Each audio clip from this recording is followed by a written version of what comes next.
Hi, welcome to Funky Town Exotics. We have some new eggs. We're going to pull some eggs, put them in the incubator.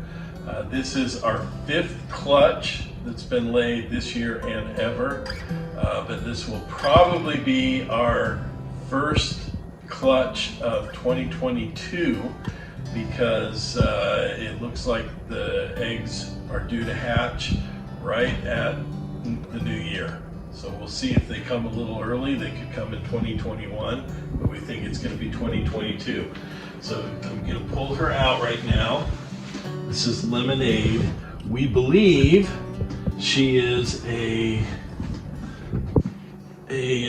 Pastel Mojave or Pastave. We bought her from someone who actually called her a lemon pastel, which we know is not true. And so we bred her with our chocolate GHI. And so if she is indeed, well, we're pretty sure she's Mojave, and she is Pastel Mojave, we could have Pastel Chocolate Mojave GHI. And so I'm going to take her off. She is a first-time mom, and she's a little hissy here. I'm going to take her off, try not to get bit. Yeah. She's being a good mom, very protective of these eggs. Let me get her tail. There we are. I'm going to take her off. She's going to get a bath. It is a little sudsy, but it's good for her. This will get the egg scent off of her and get her starting eating again soon. So it looks like we have 4 good eggs and 2 slugs. I'm going to take the slugs. These are not going to lay, so I'm going to get rid of them. And I'm going to... They're not going to lay. They're not going to hatch. They will never lay either. You didn't get a marker. I did not get a marker.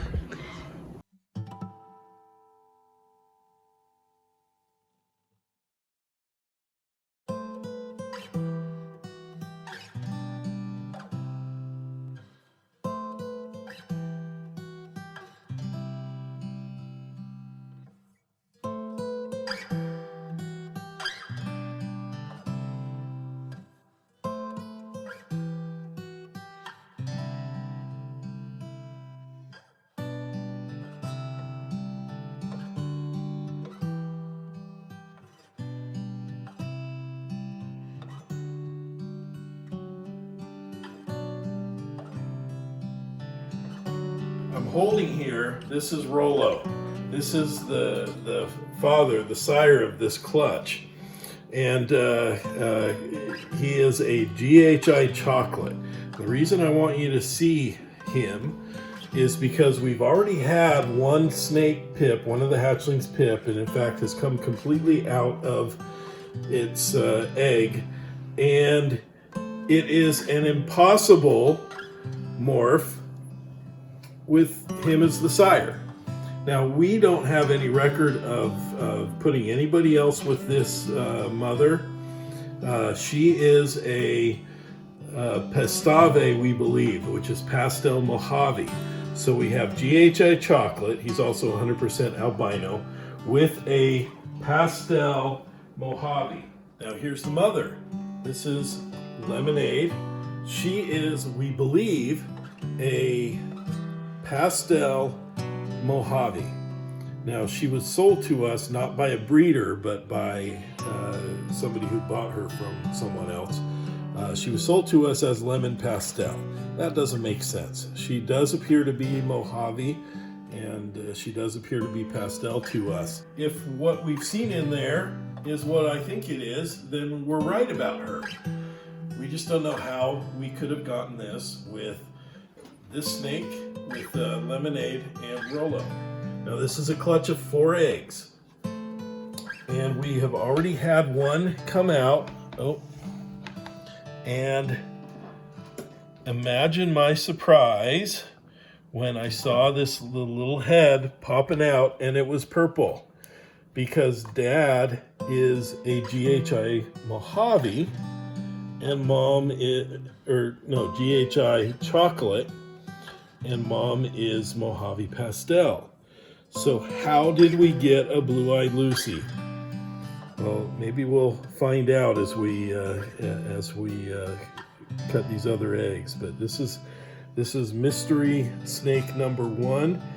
It appears to me to be a Super Mojave, but a GHI Mojave chocolate looks way different than our GHI Mojave. So what I'm going to do is I'm going to hand her over to Alex, or him. And Alex, be careful. And I'm going to pull the eggs out. And we can put this one back in. So there was some debate between us. She or he pipped very late last night, and we looked. I think those eyes look blue to me, and so this does appear to be a blue-eyed Lucy, which can't come from a GHI Chocolate and Mojave Pastel. So I'm going to put this one back in here. And so we're going to get rid of this one's egg. And I'm going to cut these others, and we'll see what comes out of these. This is going to be really interesting. Now, it's possible we do have a lesser who we have been breeding with others, with other snakes. And it is possible for a lesser and a Mojave to make a blue-eyed Lucy. And this very well may be. However, when I looked at our records, we didn't record Lucky, our lesser yellow belly, being mated with, being paired with Lemonade. So either we missed a pairing in our records, or we have, ooh, he just got me. Or we have a mystery gene floating around somehow in what's his name, Rollo. So here's egg number 1. We're gonna cut this open. I'm gonna put this on right here. Come now. Okay, yeah, I'm gonna put this on. It's good. He already tagged me, so good feeding response. It's a she. Or she, okay. We like that in our hatchlings. All right, so we're gonna cut this one. We'll see what's in here. This may tell us a lot about who is the sire and what we've got going here. This is exciting because this is a total mystery to us right now. We were hoping for GHI Mojaves. Those are really cool, dark snakes that we like, and we would love to have one of those. We do have a Mojave that we are pairing with Lucky to get to try to get blue-eyed Lucies, but that was not this. So let's open this one up and let's see. Looks like a Mojave to me. I think just Mojave.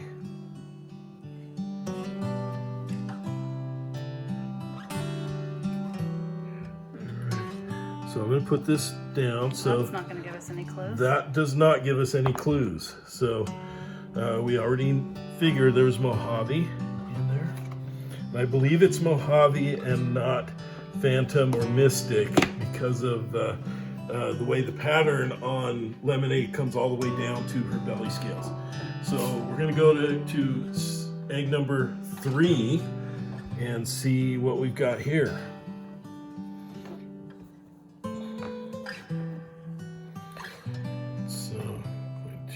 Clip it. Got some yolk coming out. Let's see what we got here. So if there is yellow belly at all or lesser in any of these, then we'll know that we missed a pairing and this was Lucky. But so far, let's see what we have. We have, looks like another Mojave. Alright, moving around, so we know that this one is doing good there. So I'm going to put this back in here. And let's see. Alex, can you throw this away? Thank you. Alright, so the last one now, I'm a little concerned about this one. It is very dimpled, but I don't know. It feels a little hard at the end. I'm hoping that this one has survived. There's a chance it did not. Let me see. Maybe it's moving around. So let's see. Maybe this one will tell us what we have.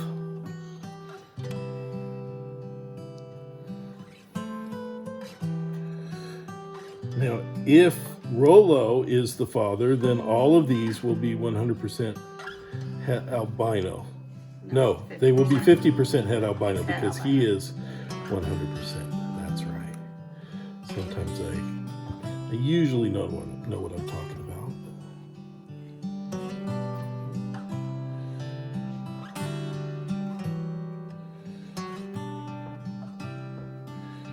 And we have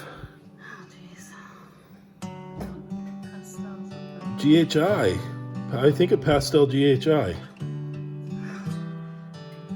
Okay, that's really interesting. Now, is it? I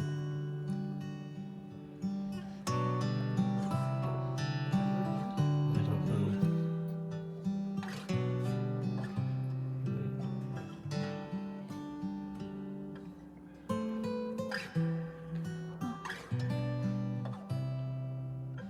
I don't know if it's moving. So this one may have had an issue, I would guess, with an umbilical. That is the question you always have when cutting eggs. If you don't want to cut too early, but sometimes if you cut early, you can resolve some problems. Yeah, I don't think this one is moving, and I don't know exactly what. Yeah. So I think this one didn't make it. So we'll put it here and try. We'll wait and see. But all right, so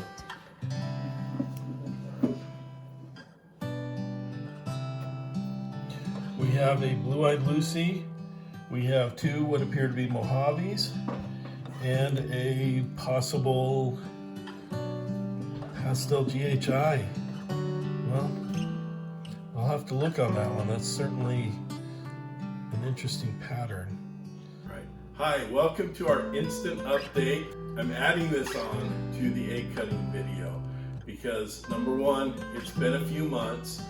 We moved since that last clutch hatched, and so we've been caught up in that. You can see we're in a new place. This is our new snake room, which is the garage of our new home. Because I have a little more idea now of what happened with that last clutch, I wanted to update you now. But first, I have my brand new US Ark shirt, support US Ark. I understand they now have their own new YouTube channel. I think that's a brilliant idea. Way to go, Phil. So make sure you go see that so you can keep updated on what's going on in our hobby and industry. We had 4 snakes from that last clutch. First of all, one of those was quite deformed and it didn't make it. It was one of the normals. Now, we were calling those Mojave when we cut open the eggs. We were wrong. Those two were clearly normal. Here's the first of these hatchlings. The first one that came out of her egg. So this was the first snake that you saw. She was the first one that crawled out of her egg. We have called her Betty White. She is very clearly to me Super Mojave. Now again, you saw the father and the mother. The mother has now, we believe, proven out to be Pastel Mojave. And I feel pretty comfortable saying that. The father is GHI Chocolate. Now we know he's not GHI Pastel because GHI Pastel would look much different from him, and we know he's not GHI Mojave because we were trying to get GHI Mojaves. They're a very dark brown snake with yellow dorsal stripe. And so we couldn't figure out what was going on because we have what appears to be, and I'm confident again, is a super Mojave, which means it got a Mojave from the mother and a Mojave from the father. But the father didn't have Mojave. So what's going on? I'm going to show you one of the other babies, and this will shed a little light on this. This is Pearl. You can't see very good colors on her. She's very deep in shed. This is the one that we thought didn't make it. She's actually turned out now to be the largest of the 3 surviving hatchlings. She just hit 100 grams. These were all very small when they were hatched, but they're eating now. They've all now had their first rat. We had been feeding them mouse hoppers, but they've each now had a rat, and Pearl in fact has had 2 rats. And she's doing quite well. Now you look at her, she is very clearly super pastel, which means she would have gotten a pastel from her father and a pastel from her mother. But again, father was not pastel. And the mother, when we got her, she was not nearly big enough to have babies, so we know there wasn't any sperm remaining from a prior pairing, and we know from our records that we only paired Lemonade with Rollo. Thank you. And so what happened? Well, we've determined that this was a parthenogenic clutch, and that happens when all of the genetic material for the babies comes from just the mother. And we think that is what happened because that's the only way we could have gotten a super pastel and a super Mojave. This is the other one, a normal Ruby. We've called her Ruby, and again, we misidentified her earlier in this video as Mojave. She's very clearly normal. This is also something that you would expect from a parthenogenic clutch. So if she did not get the double Mojave gene from her mother, and she did not get the double pastel gene from her mother, then she's left as a normal, and that's what she is. And so all of these are also going to be female because they got their genetic material only from their mother. So they have double X chromosomes. They did not receive a Y chromosome from their father. In fact, they received no genetic material at all from their father. Here's how we figured this was a parthenogenic clutch. The key is the supers. We got 2 supers. We got a super Mojave, we got a super pastel. When you have a parthenogenic clutch and these hatchlings are getting genes from only one parent, for instance, Lemonade, because she's right down here behind me, Lemonade has 1 gene pastel and 1 Mojave. When she transfers the Mojave or the pastel in a parthenogenic clutch to her hatchlings, they don't get just one version because she essentially passes on 2 versions, or they just get the pastel, but they end up getting, as I understand it, 2 versions of that, and so they get the super. So with a parthenogenic clutch, you're going to either have all supers or you're going to have normals. Unless, of course, the mother is a super, then they're going to all have a super version of that gene. So when Lemonade gave the Mojave gene to the hatchlings, they, in essence, got the Mojave gene on both alleles, making them super Mojave.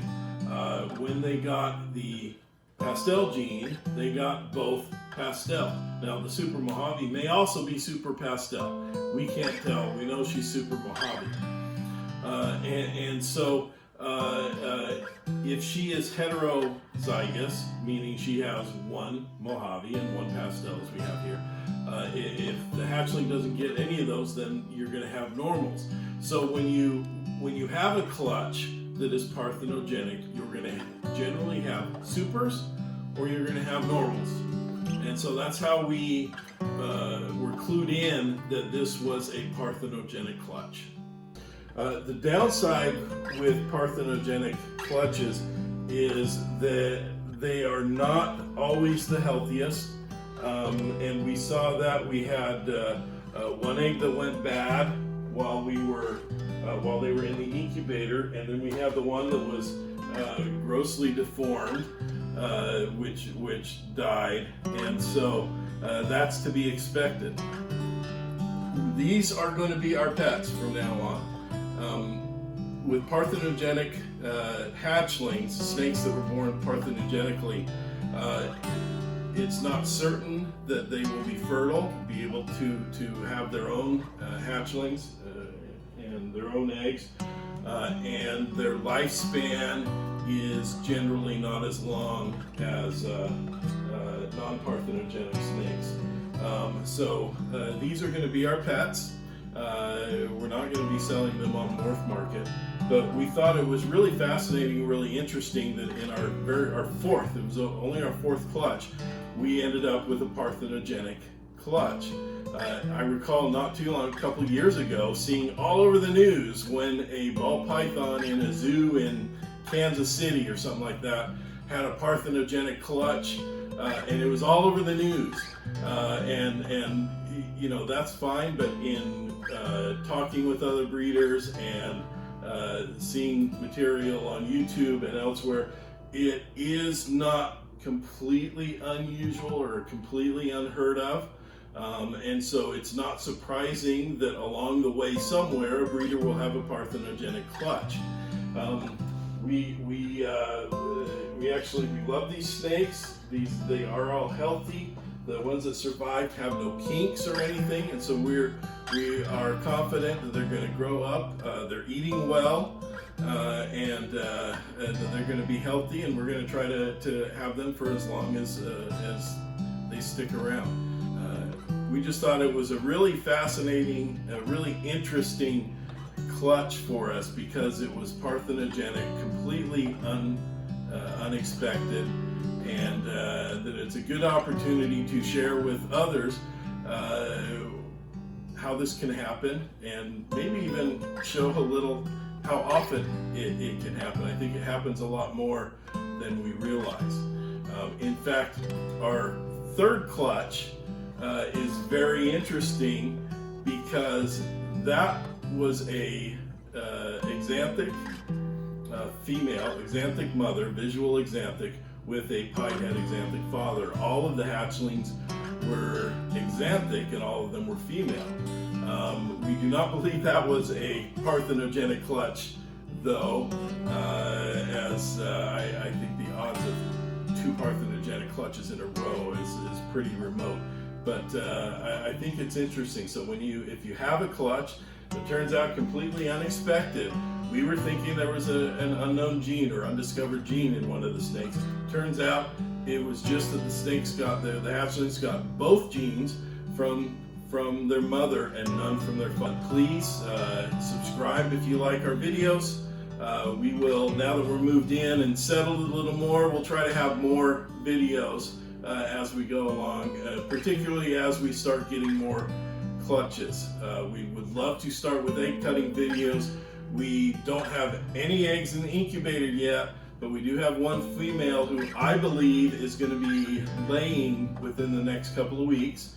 And so we hope that in a couple of months we will have another hatch video, egg cutting video, and then be able to show more of some of these hatchlings from the pairings that we have. We have some really interesting pairings coming up, and in fact this next clutch that we have that we're anticipating should be kind of a surprise because frankly we don't know what the mother is. So until we see you then, if you like our video, hit that thumbs up, subscribe, and hit the bell so that you can be notified when our next one is up. Thanks.